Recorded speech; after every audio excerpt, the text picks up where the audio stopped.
Alam mo 'pag mas tumatanda ka, mas nagiging grateful ka sa buhay. Kasi alam mo na yung pakiramdam ng wala at alam mo na yung pakiramdam ng pinaghirapan mo kung ano man yung meron ka ngayon. And at the same time, mas sinisavor mo na kasi yung life. Mas alam mo na yung mga dapat mong pahalagahan at alam mo na it's really a privilege to be alive and to age, to eat good food, to have good connections and friends, to be surrounded by family. Alam mo na life is not that easy. So the fact na every single day kumigising ka pa, naiimulat mo pa yung mata mo, nakakarinig ka pa, nakakakita ka pa, nakakalakad ka pa. And sa ekonomiyang ito, you're still living a comfortable life. Dun papasok talaga yung gratitude eh. Dun mo marirealize na it's great to be alive. It's great to see this world with this kind of lens. Kasi naniniwala ako that gratitude is the healthiest emotion. When all else fail, I always go back to what are the things that I'm truly grateful today? Ano yung mga bagay na feeling ng iba ordinary lang sa paningin nila? But when I start looking at it in the lens of gratitude, now it becomes more abundant. Now it becomes, these are the things na masasabi kong tunay kong kayamanan. Kung pagod ka ng maghabol sa life, ako rin. Welcome to the Trentahin Podcast. Stop chasing and start choosing. Yan ang mantra natin dito. Kaya naman, let's go! Simulan na natin to. Pwedeng nakatulala ka lang habang nakikinig. Welcome to episode 17 of the Trentahin Podcast. My name is Gold Ambas, your host.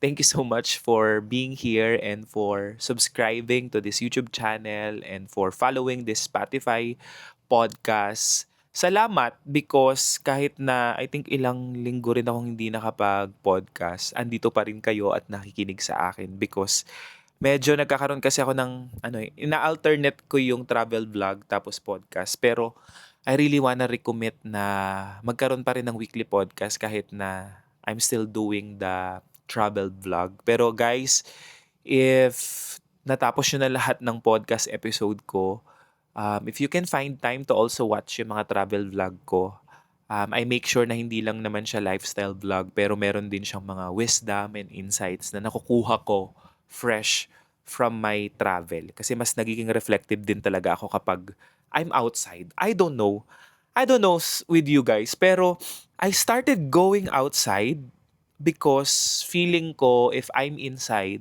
parang feeling ko ano lang ako, mas mag-overthink lang ako. Parang feeling ko kapag nandito lang ako sa bahay tapos wala akong gagawin or I'm just with my thoughts, parang feeling ko walang mas nangyayari or parang mas nag-overthink ako, mas nagkakaroon ako ng anxiety.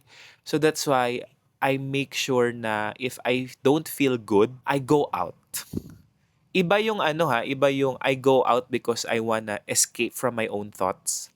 Parang mas gusto ko lang harapin yung thoughts ko outside. So let's say for example, if I'm not feeling good, instead na dito ko siya isipin sa loob ng bahay or habang nakahiga or habang nanonood ng TV, parang mas gusto kong magmuni-muni, tumulala at mag-isip or to get in touch with my emotion habang nasa bundok, habang kaharap ko yung mga puno sa University of the Philippines, or habang tumatakbo ako, parang mas gusto kong nag-overthink ng gumagalaw kaysa yung nag-overthink ng hindi gumagalaw. Kasi parang ang goal ko every time I overthink or ang goal ko every time I'm not feeling good is to get out of my mind and to get in touch with my body. Because the body keeps the score. And instead of thinking, I allow myself to feel. Kumbaga, I'm training my nervous system right now na feel more and think less. Kasi naniniwala ko that mind is a prison. And hindi lahat ng iniisip mo ay totoo. Majority of my thoughts, lies, or kasinungalingan lang about myself. Or maybe influence ng other people about myself. But when I started asking, what am I feeling today? Versus what am I thinking today? Parang feeling ko mas na-address ko yung root cause nung not feeling good. Parang mas nagkakaroon ako ng awareness ng when it comes to the kind of emotions that I'm feeling. And for me, ang pinakamahirap na tanong is, how do you feel? Sobrang hirap sagutin nun, no? Kasi majority of us when we ask someone or before when you ask me how do you feel, ang answer ko lang is okay lang. And okay lang is not a feeling. 'Di ba? Parang we are not trained kasi to answer based on what we truly feel because I don't know Maybe we are afraid of being judged or we don't want to be seen. Hindi tayo na-train to be that vulnerable to ask for support or to be that human in front of other people. Or maybe we don't feel safe sharing. So that's why instead of opening up, we hide. Ano ba? Ang dami ko nang na-share pero hindi yun yung topic natin today. Pero I just wanna let you know na nasa era ako ng life ko right now that I'm really enjoying my time outside. And when I say outside, it's not me being surrounded by so many people.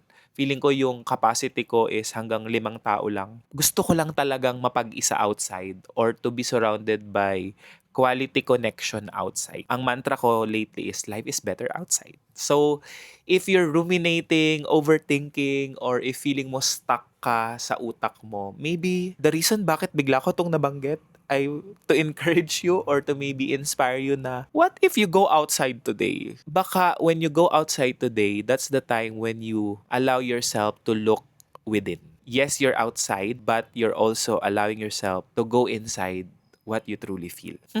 Galing nun, Gold. Sobrang galing mo dun. Ang naisip kong topic today ay, ano ba, the art of noticing. Oo, related siya. Related siya. Okay. The art of noticing. One of one of the things na nadudulot sa akin or feeling ko one of the benefits of going outside is parang nare-renew yung sense of gratitude ko sa buhay. Because when you allow yourself to notice more, when you allow yourself to look at nature, for example, or alam mo yung i-disrupt mo yung usual pattern ng buhay mo. Let's say for example, kapag ang normal course ng buhay mo ay gigising, kakain, magwo-work, babalik sa bahay, matutulog. Sometimes, nawawalan ka na ng art of noticing doon kasi nagiging automatic na siya. Parang nagiging routinary na, habitual na siya. So, automatic na rin lahat ng senses mo when it comes to how you operate on that day. But when you break that pattern and maybe you go outside of your normal routine of the day, maybe on a weekend you go for a hike or a camping or nag-run ka sa UP na surrounded ka with nature or nag-explore ka ng new cafe na bago sa paningin mo, now, your brain, nai-interrupt yung normal routine niya. And kapag na-interrupt yung normal routine ng utak mo, it's noticing more. Nagigets nyo ba? Parang sasabihin ng utak mo, uy, bago to bagong environment to bagong tunog to or bagong pakiramdam to, bagong lasa ito, bagong amoy ito. Now, parang mas na-activate yung brain mo to notice more. And naniniwala ako when you allow yourself to notice, that's the time that you also allow yourself to appreciate. Kasi minsan, 'di ba, parang feeling mo kawawa ka na with the normal routine or the kind of life that you have. But when you go outside and you see other people, now you realize it's either nasa better place ka or ma-realize mo na hindi ka nag-iisa. That there are people na nagsasuffer din just like you. Or you can simply allow yourself to notice na hindi mo naman kailangan maghabol at hindi mo naman kailangan magmadali because ano nga bang hinahabol mo? Bakit ka ba nagmamadali? 'Di ba? So, ako feeling ko when I go outside, mas nare-realize ko talaga yung blessings na meron ako and yung kind of life na meron ako. So that's why I make it na every week meron talaga akong nature therapy. Para siyang Sabbath for me or forest bath. It's either kapag nandito lang ako sa Manila, I go to UP. I always run sa UP mga every other day, kahit 5 kilometer or sometimes 10 kilometer. Kasi for me, yun yung pinakang accessible dito sa Manila na talagang feeling mo nasa gubat ka or nasa nature ka talaga. Sometimes I do camping sa Tanay Rizal. So if you guys can check yung recent Tanay camping vlog ko. Or this week, ang activity ko ng nature is I'll be hiking Mount Kupapay, tsaka Bago Circuit, and then nakalimutan ko na yung isa. Basta may 3 bundok yung aakyatin ko this week. And iba-vlog ko din yun, abangan ninyo. And for me, yung pinakamurang trip is yung mga mga akyat bundok. Kasi usually lalo na pag day hike, na within Luzon lang naman, usually mga 2K, 3K yan. Or you don't have to spend that much. May mga rides or mga view sa Antipolo rin and Tanay Rizal na pwede niyong puntahan. Kape-kape lang kayo doon, surrounded kayo with nature. When you do that, you become more grateful sa buhay, no? And kasi feeling ko mas nagiging grateful ka kapag bumabagal ka.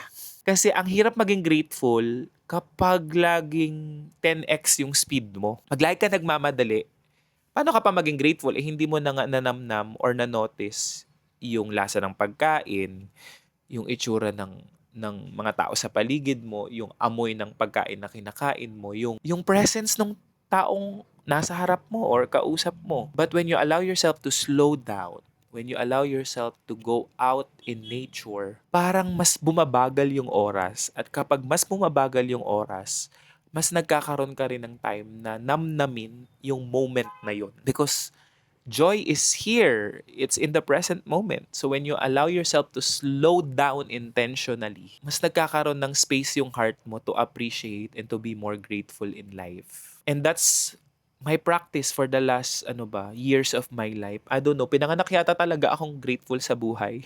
Kasi bata pa lang kami. Alam mo yung lahat ng meron ka or madadagdag sa bahay ninyo ay grateful ka kasi nagsimula naman kayo sa wala. Kaya pag nagsimula ka from zero, bawat simple addition, grateful ka na eh. Grateful ka na na may asukal. Dati grateful ka na kung may gatas. Grateful ka na kung makabili ng Coke or may soft drinks kayo pag lunch. Grateful ka na kapag yung toothpaste ninyo, yung talagang nasa tube, hindi yung nasa sachet. Grateful ka na kapag may spam or maling. Grateful ka na kapag karne yung ulam. So parang feeling ko yung kabataan ko trained me to be that grateful because the little gold knows the experience ng wala. 'Di ba? Alam ko yung pakiramdam ng simpleng buhay sa probinsya. And ang pinaka na-appreciate ko in my trentahin era is yung feeling kong kawawang buhay ko noon. Yung feeling kong kawawang life or situation namin noon. Yun yung hinahanap ko ngayon. Na parang now that I'm capable of buying all those things, even capable of buying mga expensive things, hindi babalik pa rin ako dun sa what gives me joy. And what gives me joy right now is yung simple things. Pare-parehas lang ang lasa ng kape for me, pero pinakamasarap na kape is yung kape na iniinom mo surrounded by nature, yung kape na iniinom mo ng mabagal yung umaga mo, or yung kape na iniinom mo kasama yung mga mahal mo sa buhay. Kasi naranasan kong kumain ng masarap na pagkain na hindi ko naman na-enjoy because I don't like the people I'm surrounded with, or I don't feel safe in that place, or I did that lang out of pressure. So parang ngayon, pag trentahin ka na, for me, it's remembering. Remembering ano yung nagpapasaya sa'yo noon. Ano yung mga simple joy mo noon. At pag binalikan mo yun, doon mo marirealize na all this time, hindi ko pala kailangang maghabol because meron pala akong capacity na maging grateful sa kung ano yung meron ako at ma-enjoy ko kung nasaan man ako ngayon. Kasi kapag meron kang lente ng gratitude, kahit saan ka ilagay, you will make ordinary moments feel special because yung gratitude mo towards it, yung nagpapaspecial nun. Yung gratitude mo sa lutong adobo ng nanay mo, yung nagpapaspecial dun.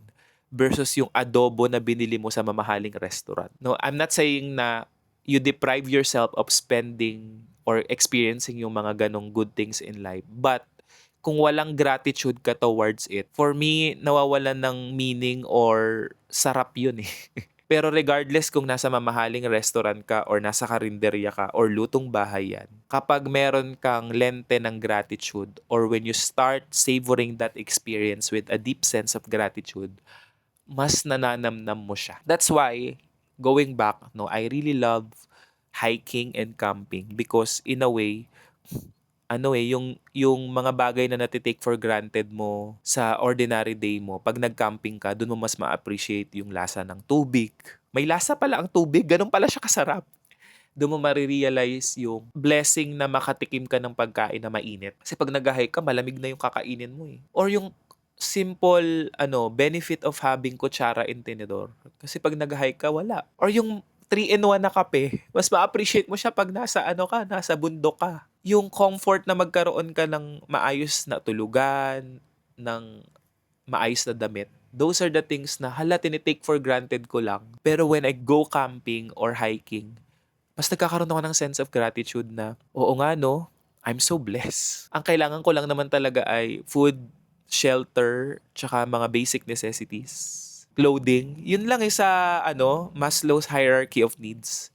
Pag na-fulfill mo yung basic needs mo, okay ka naman na talaga eh. Everything na beyond that is just a desire. Ano na lang siya, bonus na lang siya. So, if meron kang basic needs na puprovide mo yun sa sarili mo and you can still afford to go beyond your basic needs, lalong dapat grateful ka. 'Di ba kung kahit papaano nakakapagkape tayo ng 200 plus or from time to time we go out on a travel. Ay, thank you Lord. Sobrang thank you Lord. And ang mantra ko pa is, the more I relax or the more I appreciate, the more I attract good things to happen into my life. Mas appreciative ka, mas naririnig ng universe yan or ni God yan na. Mas ginaganahan siyang bigyan ka pa. Kasi ikaw din naman, di ba, pag nagbigay ka sa iba, pag ungrateful sila dun sa binigay mo, parang mamarkahan mo na yun na next time di ka na sa akin makakatanggap. Kasi hindi mo pinahalagahan yung binigay ko sa'yo. But when you give to someone and naramdaman mo yung gratitude niya towards what you give, parang mas ganado ka pang bigyan siya kahit hindi niya hinihingi. Because, I don't know, just the act of being grateful about it inspires you to, I wanna give more to this person. And feeling ko that's how the universe acts. Even God na binibigyan niya yung taong mas kayang pahalagahan yung binibigay niya. And when you are grateful, you can also allow yourself to share your blessings to others. The more you allow yourself to be grateful, the more you allow yourself to share, the more na i-bless ka pa talaga. So, yun lang yung message nitong podcast na to. Reminder lang siya na be grateful. Maybe bago ka matulog ngayon or after mong makinig sa podcast na to, list down 5 things. Ordinary, simple things that you are grateful for. And maybe after mong ilista, maybe take this time or take time today na verbally mo sabihin dun sa mga tao sa paligid mo na salamat or na-appreciate mo sila. Kasi you don't wanna have that regret na nawala na yung mga taong to tapos never mong na-communicate how grateful and how thankful you are na part sila ng buhay mo ngayon. If you can say thank you to your mom, to your dad, to your sisters, to your kids, to your brothers, to your friends, to your loved ones, huwag ka nang maghintay ng Mother's, Father's Day, Valentine's, Christmas para i-communicate yun sa kanila. Kahit ordinary day-to-day, allow yourself to say thank you to them. Thank you for their love, thank you for their attention, thank you for their care, thank you for their presence. Try mo lang. I-try mo lang. The first time I did this, sobrang naiyak talaga ako sa nanay at tatay ko. But ngayon normal na lang na pasalamatan ko sila at sabihan ko sila na mahal ko sila. So, yun lang guys. I mean, life is too short not to be grateful or to express how we love the people around us. And I hope if may isang pulot kayo sa podcast episode na to ay mas maging, mapagpasalamat tayong lahat. And ako, maraming salamat sa inyo for listening to this podcast. Thank you so much for subscribing to this channel, for following me on Spotify and sa lahat ng social media platforms ko. Thank you for your comments, for your DMs. Thank you for tagging me sa stories. And thank you for sharing this episode sa mga kaibigan ninyo, trentahin man sila or hindi. Maraming salamat po for the support and the love. Grabe kayong magmahal. Grabe, ramdam na ramdam ko. Alam ko yung mga comments ninyo ay hindi lang galing sa ChatGPT. Alam ko yung comments ninyo galing talaga sa puso nyo eh. Ramdam ko when I read your comments na nanggaling siya sa puso. So maraming salamat. Okay, end ko na kasi iyak na ako. Maraming salamat sa mainyo ang kayamanan, kagandahan at kapayapaan. Bye!